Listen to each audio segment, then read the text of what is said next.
अस्सलाम वालेकुम प्यारे दोस्तों और बच्चों, आज की कहानी का नाम है हुस्ने कोहिसार। गर्मियों की छुट्टियां खत्म होने में चंद दिन बाकी थे।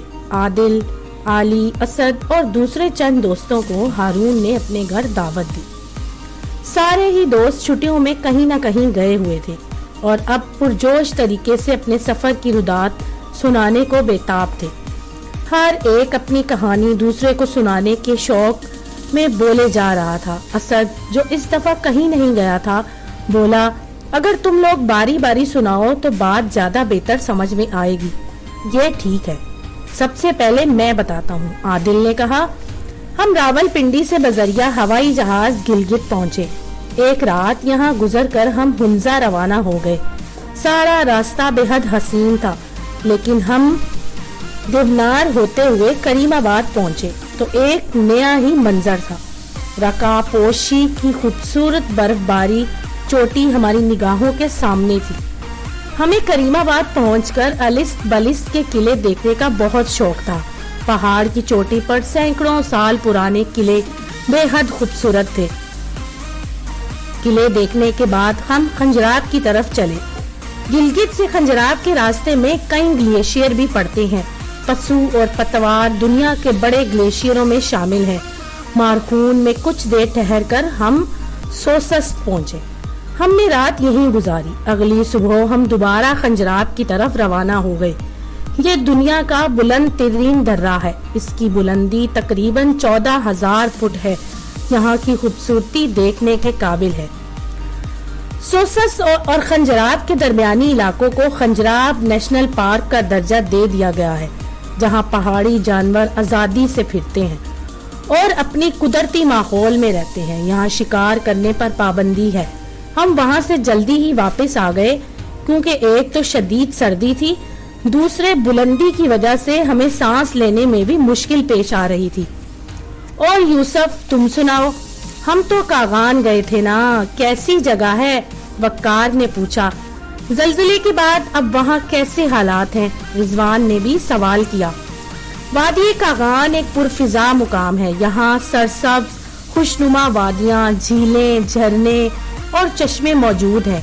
हमें बालाकोट और शोगरा के रास्ते में जगह जगह जल्जले से मुतासरा इलाकों में रफाई काम होते हुए नजर आए। शोगरा बहुत खूबसूरत जगह है। हमने यहाँ रुककर खाना खाया और फिर रवाना हो गए। नारान पहुँचते पहुँचते रात हो गई। हम लोगों ने रात वहीं गुजारी और सुबह सुबह झील सैफुल मलूक के लिए निकल खड़े हुए। यूसुफ सांस लेने को रुका। वहाँ कैसा मौसम था? रिजवान ने पूछा। बेहद ठंड। यूसुफ ने झज्जड़ी ली, लेकिन रिजवान, यकीन करो, इतनी खूबसूरत और पुरसकून जगह है कि वहाँ आज से आने को दिल नहीं चाहता। मैं सैफुल मलूक तो कभी नहीं गया, लेकिन इन छुट्टियों में 2 झीलें, कछूरा और सतपारा देख आया हूँ। वकार ने कहा, ये कहाँ है? राशिद ने पूछा। ये स्कर्दू के करीब वाक़या है। कछोरा झील एक खूबसूरत लेकिन खूबसूरत झील है। इस झील के साफ शफाफ पानी में तैरते हंस बहुत भले लगते हैं। यहाँ हमें कश्ती चलाकर बहुत मजा आया, लेकिन इससे ज्यादा लुत्फ सतपारा में आया। अगरचे सतपारा का रास्ता बहुत खतरनाक है, लेकिन ऐसी खूबसूरत झील पर पहुंचकर रास्ते का सारा खौफ खत्म हो जाता है। पहाड़ों में घिरी इस बड़ी झील के बीच में एक छोटा सा जजीरा भी है। सतपारा में हमने मोटर बोट की सैर की। आली ने बताया कि वो शाहराए का कराम के रास्ते गिलगित गया। एबटाबाद से चचा और एहसन भी इनके साथ शामिल हो गए। मानसिरा, पशाम, पटन, चलास और जगोट होते हुए गिलगित पहुंचे। इस सड़क पर जगोट के करीब एक ऐसी जगह भी आई जहां 3 पहाड़ी सिलसिले हिमालय, हिंदुकश और कोकराम मिलते हैं। गिलगित में हम दरियाई गिलगित के किनारे एक होटल में ठहरे। पहले दिन हम एक इंतहाई दुश्वार गुजार रास्ते से नलतर गए। सच, मुझे तो बहुत डर लगा, लेकिन वहाँ पहुंचकर एक अलग ही दुनिया नजर आई। बर्फानी पहाड़ियाँ, चोटियों के अलावा वहाँ पर स्केनिंग ट्रैक भी बने हुए थे। अगली सुबह हम गारगला गए। یہ ایک پہاڑی ندی ہے جہاں ہم نے ٹراؤٹ مچھلی کا شکار کیا اور اسے بھون کر کھایا۔ کارگر کے نزدیک ہی ایک بلند پہاڑی چٹان پر مہاتم بدھ کا ایک قدیم بت کندھا ہے۔ میں بدھ سے سوچ رہا ہوں، معلوم نہیں کسی نے اتنا اوپر چٹان پر چڑھ کر اس کو تراشا ہوگا۔ رضوان، تمہارا سفر کیسا رہا؟ ہارون نے پوچھا۔ موسم کی خرابی کے باعث 2 دن تو جہاز جا ہی نہ سکا۔ تیسرے دن چترال پہنچے۔ چترال ہندکش کے پہاڑی سلسلے میں گھری ہوئی ایک دلکش وادی ہے۔ ترچ میر اور نوشوک اس کی سب سے مشہور چوٹیاں ہیں۔ سرمئی بادلوں کے سائے میں یہ چوٹیاں بہت خوبصورت لگ رہی تھی۔ شام تک ہم ہوٹل کے آس پاس کی تمام جگہیں گھوم چکے تھے۔ اگلی صبح بارش سے موسم اور بھی خوشگوار ہو گیا۔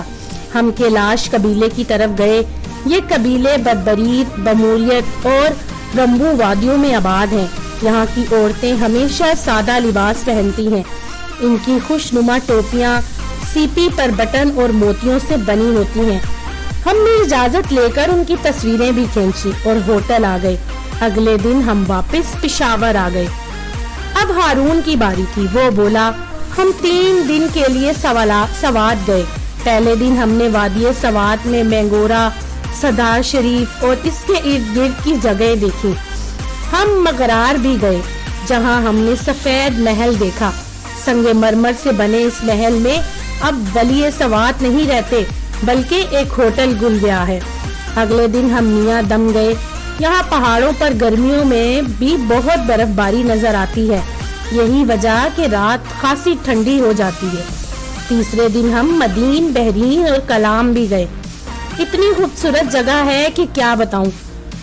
ہم مالم جبہ بھی جانا چاہتے تھے جہاں پاکستان کی خوبصورت ترین سکیننگ کی تفریح گاہ بنائی گئی ہے، لیکن ابو کی چھٹی نہ ہونے کی وجہ سے ہم واپس آ گئے۔ دوستوں کی باتیں سن کر اسد کا جی چاہ رہا تھا کہ وہ بھی ان خوبصورت علاقوں میں جائے۔ کاغان اور سوات تو میرے دیکھے ہوئے ہیں، بابا سے کہوں گا اگلی چھٹیوں میں مجھے خنجراب لے جائیں، اس نے اپنے دوستوں سے کہا۔ تو دوستو، اگر آپ کو میری یہ کہانی پسند آئی تو میرے چینل کو لائک اور سبسکرائب ضرور کیجیے گا۔